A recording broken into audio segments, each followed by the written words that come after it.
문득 지금은 차 안입니다. 거리가 가까워서 얼굴이 엄청 대박이네. 뭐 살이 거의 20kg 가까이 찐 상태니까 할 말은 없지만 이거 되게 부담스럽네. 어떻게 해도 얼굴이 크게 나오네요. 오늘 저는 병원에 약을 받으러 갔다가 장을 보고 지금은 저희 동네 바닷가에 나와 있습니다. 집 앞에 이렇게 잘 보이나요? 햇빛 때문에 안 보일 수도 있는데 이렇게 공천포라고 바닷가가 있습니다. 좀 돌이 많죠? 여기 바로 지금 제가 차로 서 있는 이 자리에서 저희 첫째와 셋째 고돌이와 담장이를 다 보내서 한동안 여기를 계속 못 오다가 이제 다시 오기 시작했습니다. 여기는 제가 와서 여름마다 물놀이도 하고 거의 매일 오는 곳이에요. 물놀이도 하고 작년 여름부터는 신랑이 저의 회유책에 넘어와서 약간 그냥 세미 캠핑처럼 잠을 자는 건 아니고 세미 캠핑처럼 텐트 치고 즐기기도 하고, 그리고 그냥 뭐 학교 갔다가 아니면 집에 있다가 그냥 수시로 나와서 바다 보고 책도 보다 가고 음악도 듣고 뭐 하는 그런 곳입니다. 우선 오늘도 지금 책을 보다가 갑자기 생각이 들었어. 내 얘기를 좀 하면 좋지 않을까. 뭐 많은 얘기들이 있겠지만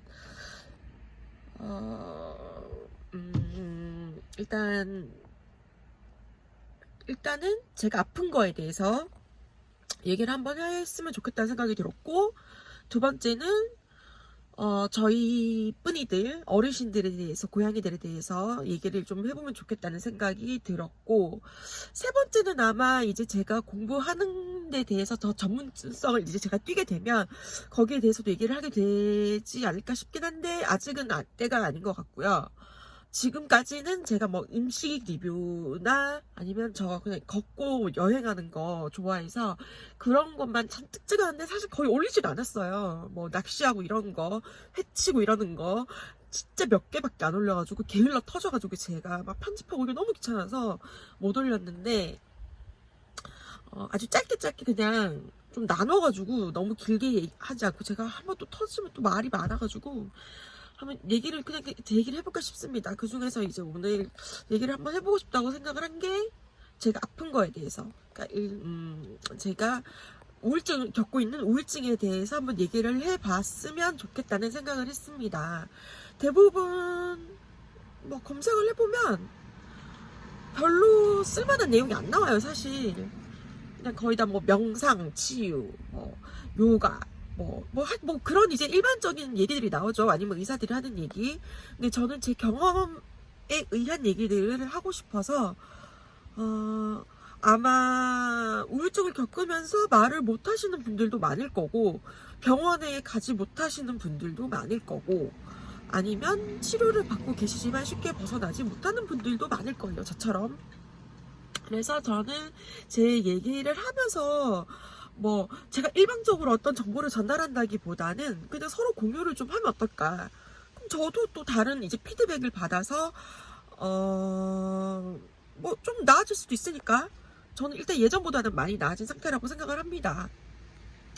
그래서 그런 서로 공유를 하면 좋지 않을까 하는 생각이 들었습니다. 일단 저는 우울증 약을 먹고 있고요. 병원도 다니고 있습니다. 오늘은 어떤 얘기를 해볼까요? 일단 시작에 대해서 얘기를 할까요? 저는 우울증을 겪고 있다는 거를 30대 초반에 처음 알았습니다. 그 전에는 제가 우울증을 겪고 있다는 거를 몰랐었고, 가끔 이렇게 막 이렇게 솟구치는 화, 혹은 울분, 슬픔, 이런 것들이 그냥 자연스러운 현상이라고 생각을 했어요. 누구나 겪는. 다만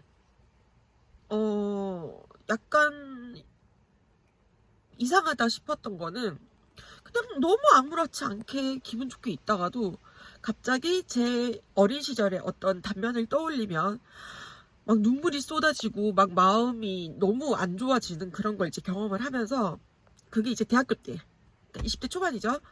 대학교 때 그걸 경험하면서 내가 약간 이상한 건가? 라는 생각을 하긴 했습니다. 하지만 제가 우울증을 겪고 있다는 생각은 해본 적이 없고, 동생이 한 번은 어릴 때, 제가 고등학교 때인가? 제가 하는 어떤 행동을 보고 약간 좀 정상이 아닌 것 같다라는 얘기를 한 적이 있어요. 조울증 같다 이런 얘기를 한 적이 있어요. 지도 당시에는 조울증이 무슨 의미인지 잘 몰랐을 것 같긴 한데 그런 얘기를 한 적이 있어요. 그리고 뭐 그냥 오빠들이나 친구들한테 특이하다는 얘기는 좀 많이 들었어요. 살면서 좀 똘끼가 많다 이런 얘기도 들었고, 근데 그 외에 뭔가 뭐 내가 정신적으로 이상한 문제가 있다는 생각을 해본 적은 없습니다. 그러다가 20대 후반에 제가 회사를 다니면서 처음으로 과호흡 증상을 겪게 됩니다. 근데 그 당시만 해도 과호흡이라는 개념도 몰랐고 그게 과호흡인 줄도 몰랐고 이상한 건 줄도 몰랐어요.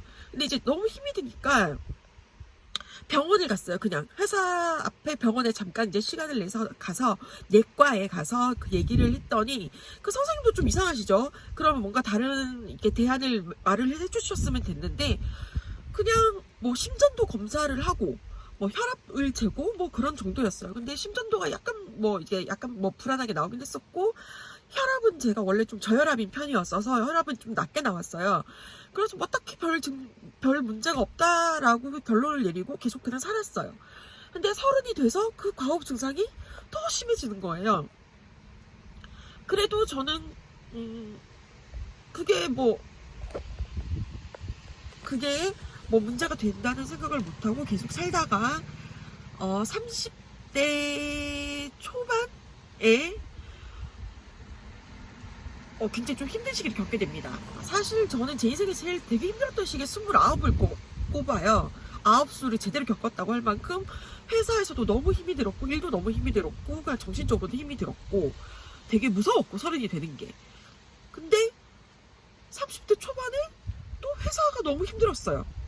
그러니까 되게 30대가 되면서 어떤 안정감을 느끼고 오히려 저는 뭐 경제적으로도 더 안정이 되고 사회적으로도 더 안정이 되고 일적으로도 안정이 되고 다 좋았는데 스트레스를 되게 심하게 받았어요. 그래서 제가 지금 생각해보면 와 저거 완전 미친년이라고 할 정도의 행동을 회사에서 했었고 제가 만약에 상사였다면 걔를 잘랐을 수도 있을 것 같아요.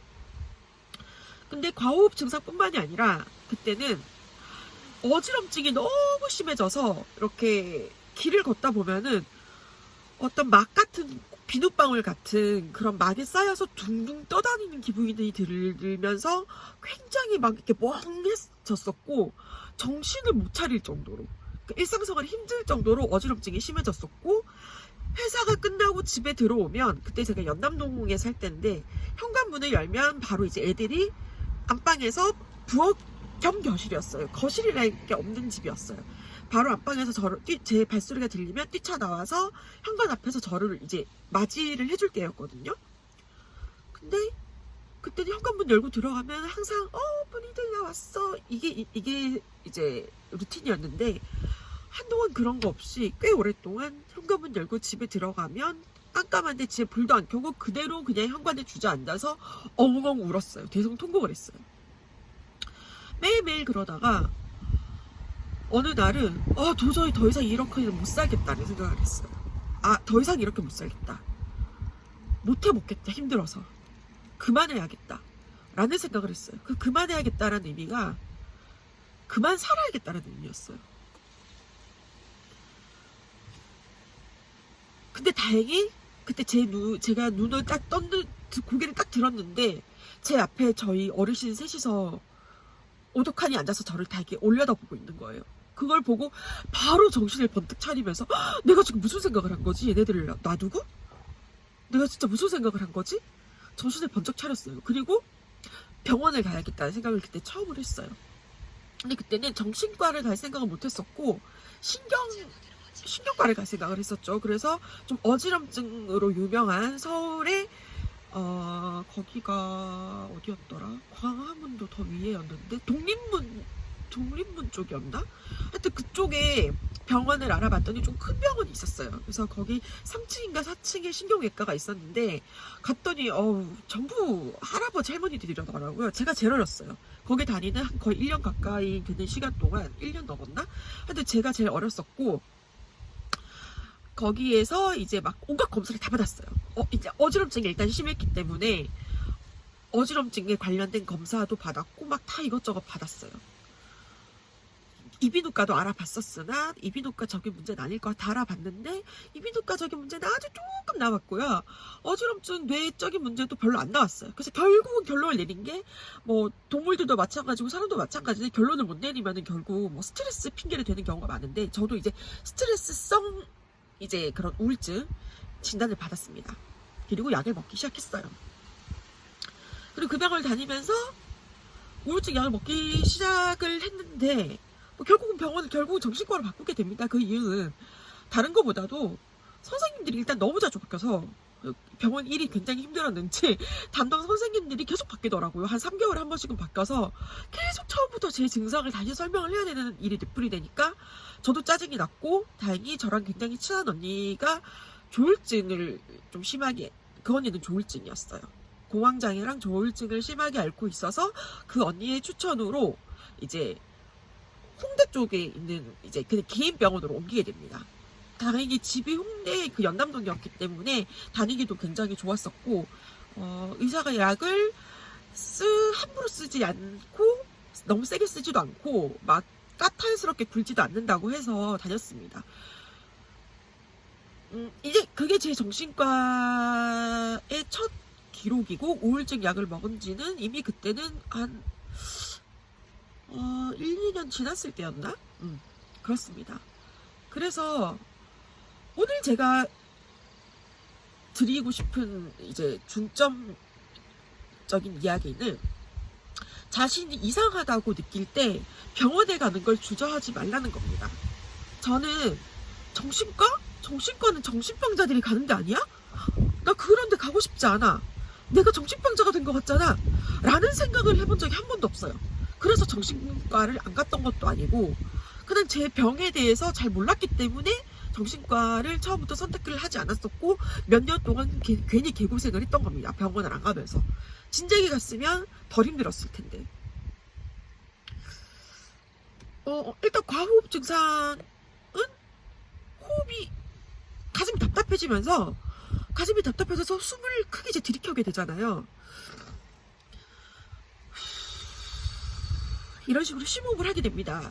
근데 이게 호흡이 편해지는 게 아니라 점점 숨을 더 잦게 들이마시고 내뱉게 되면서 호흡이 굉장히 빨라지고 어지럼증이 굉장히 심해지면서 쓰러질 것 같은 기분이 들면서 진짜 막 그런 지경에 처하게 되는 그런 증상이 나타나는 걸 과호흡이라고 해요. TV에서 드라마를 보면 배우들이 막 되게 오바스럽게 얘기를 막 하는데 그건 좀 굉장히 연기를 오바스럽게 하는 거고 그런 건 아닙니다. 하지만 굉장히 힘들고 나중에 증상이 굉장히 심해지면은 나중에 말씀드리겠지만 지하철이나 길거리에서 사람들이 저에게 도움의 손길을 내미는 그런 사태가 벌어지기도 합니다. 그리고 저도 이제 비닐봉지 같은 걸 챙겨 다니기도 하고. 그래서 일단 오늘은 제가 말이 좀 되게 길어졌는데, 병원을 가는 걸 두려워하지 마십시오. 내가 이상하다는 걸 느껴요. 내가 우울증인 것 같아 라고 느낀다거나, 아니면 제 후배 같은 경우는 자기는 항상 우울했대요. 그럼 나는 우울증이냐고 물어보더라고요. 그건 제가 뭐라고 말씀을 드릴 수가 없죠. 의사가 아니니까. 근데 내가 나의 우울함으로 인해서, 나의 계속된 기분 저하로 인해서 내 생활에 지장을 받을 정도라면 저는 병원에 가보기를 권합니다. 병원은 약을 처방해 주는 곳이지 상담해 주는 곳이 아니에요. 상담은 카운셀러에게 받아야 합니다. 그리고 지금 저는 제주도에 살고 있고요. 지금 제가 다니는 병원의 선생님을 봤더니 상담을 제가 다시 받아야 될까 한번 저번에 물어봤거든요. 지난번에 병원 갔을 때 선생님은 약간 부정적이시더라고요. 그러니까 상담을 되게 전문적으로 공부를 하신 분들이 잘 없어서 그런 것 같아요. 그래서 의사들은 좀 더 약물을 믿는 경향이 있고, 기본적으로는 약물 치료가 병행돼야 되기 때문에 그걸 기반으로 해야 된다는 생각을 가지고 계시더라고요. 지금 저는 학교에서 언어치료를 공부를 하면서 상담심리과 수업을 듣고 있는데 그 교수님도 실제로 동생이랑 센터를 운영하고 계세요. 근데 저는 상담이 필요하다고 봅니다. 그리고 효과가 분명히 약물 치료만 받는 것보다 더 좋아질 거라고 보고요. 요 얘기는 이제 나중에 또 하겠습니다. 저의 경험담을. 함부로 또 상담을 받으라고 얘기하진 않습니다. 하지만 내가 일상생활이 힘들다. 그리고 나쁜 생각이 자꾸 든다. 그리고 과호흡 증상이 있다거나 뭔가 불안장애가 있다거나 뭔가 내가 강박장애가 있다거나 저는 사실 이 모든 걸 다 가지고 있어요. 강박장애도 있는데 이게 좀 심하다 싶을 정도로 있는 분들이 있어요. 그냥 단순히 뭐 여기는 깨끗해야 되고 뭐 병은 앞을 보게 일렬로 다 정렬이 돼 있어야 되고 이 정도는 사실 심한 건 아니에요. 근데 저는 뭐 물건을 놓는다거나 뚜껑을 닫는다거나 특히 돌리는 뚜껑을 닫는다거나 할 때의 강박증도 되게 굉장히 심각한 편이어서 어디 약속이 있다거나 회사에 가야 된다거나 출장을 가야 된다고 하는데 막 늦어버리는 지경까지 이를 정도로 이렇게 강박증이 좀 심했었거든요. 그걸 계속 그 행동을 계속 되풀이해서 어떻게든 내 마음에 들게 해놔야 되니까. 그런 증상이 만약에 심하다 이러신 분들은 병원을 가보시길 추천드립니다. 저희 삼촌은 특수학교 이제 교장을 하시다가 얼마 전에 은퇴를 하셨는데 삼촌이 저한테 그렇게 얘기를 했어요. 누구나 자폐기를 가지고 있다고. 다만 그 정도의 차이일 뿐이라고. 자폐기는 누구나 가지고 있다고 합니다. 자폐에 대해서는 제가 다음에 한번 설명을 드릴게요. 자폐는 우리가 실제로 생각하는 그런 자폐 아동들의 그런 심한 증상은 많이 자폐가 아니에요. 물론 이제 그 장애 등급을 받는 데는 그런 이제 심한 증상들이 수반돼야 하지만 기본적인 자폐기는 흔히 가지고 있을 수 있습니다. 뭐 강박증, 뭐 씻는 데에 대한 강박증을 가지고 있는 서장훈 같은 사람들 있잖아요. 노홍철처럼 뭔가를 냉장고를 일렬로 정리를 해야 되는 그것도 사실 일종의 강박증이거든요. 하지만 그 사람들이 일상생활에 지장이 없기 때문에 그걸 이제 병적으로 취급을 하지 않는 것 뿐이지 그게 좀 심하다 싶으신 분들은 상담을 받아보는 것도 나쁘지 않습니다. 저는 제가 먹는 약에는 그 모든 게 다 들어가 있어요, 사실. 그러니까 정신과는 정신병자들이 가는 곳만은 아닙니다. 정신병자라고 하면은 사실 따져보세요. 정신이 병들었다, 정신이 아프다. 그럼 저도 정신병자예요. 사실 맞잖아요. 근데 우리가 일반적으로 생각하는 정신병자들은 정신병원에 입원하는 사람들, 한마디로 이렇게 미친 사람들, 정신 나간 사람들이라고 생각을 하는데 그렇지는 않습니다.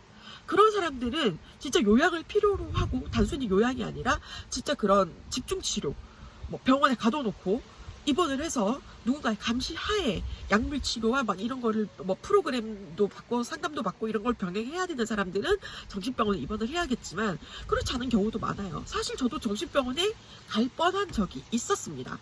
이것도 제가 다음에 얘기를 할 거예요. 할 때가 되면. 근데 저는 그런 미친 사람은 아니거든요. 제가 그때 병원에 갇힐 뻔한 거는 제가 제 행동을 제어를 못해서 저희 아빠랑 삼촌이 너무 불안해서 그래서 병원에 갇힐 뻔했었어요. 불안해서 혼자 놔둘 수가 없다는 이유로. 그것뿐이지 제가 진짜 막 정신이 나가서 미친 사람처럼 행동을 하고 다닌 건 아니었습니다. 그러니까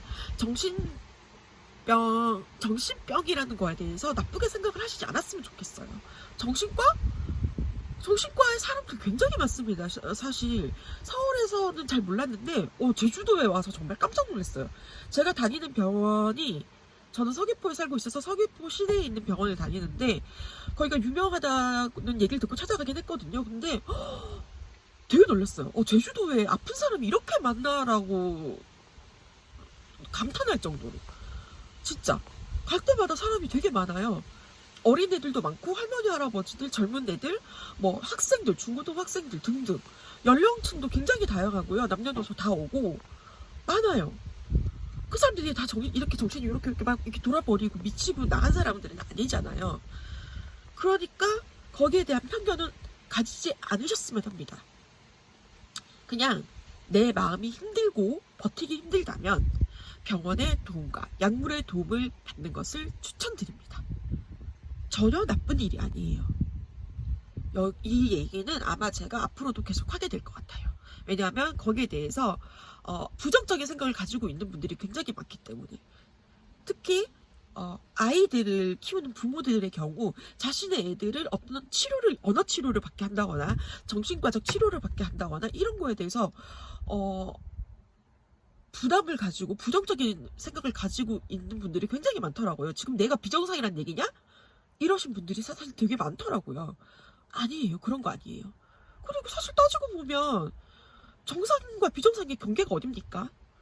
이거 뭐 소설책 베로니카 죽다였나? 거기에 봐도 나오는데 정신병원에 있는 사람들의 입장에서 보면은 바깥에 있는 우리가 다 정신이 이상한 사람일 수도 있어요.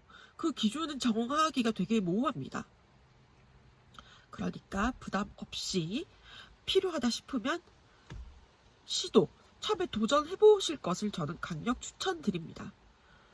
물론 저는 지금 10년 넘게 약을 먹고 있고 병원을 다니고 있고 약을 먹는 중에 악화되기도 했었고 계속 좀 나아지기도 했었고 악화되는 정도가 굉장히 심해서 정말 치명적인 상태까지 간 적도 있었지만 결과적으로 지금은 스스로 이제 오랫동안 겪다 보니까 노력을 스스로 약물과 상담뿐만이 아니라 다른 제가 개인적으로도 이제 노력을 하게 되는 단계에 조금 이른 것 같고요.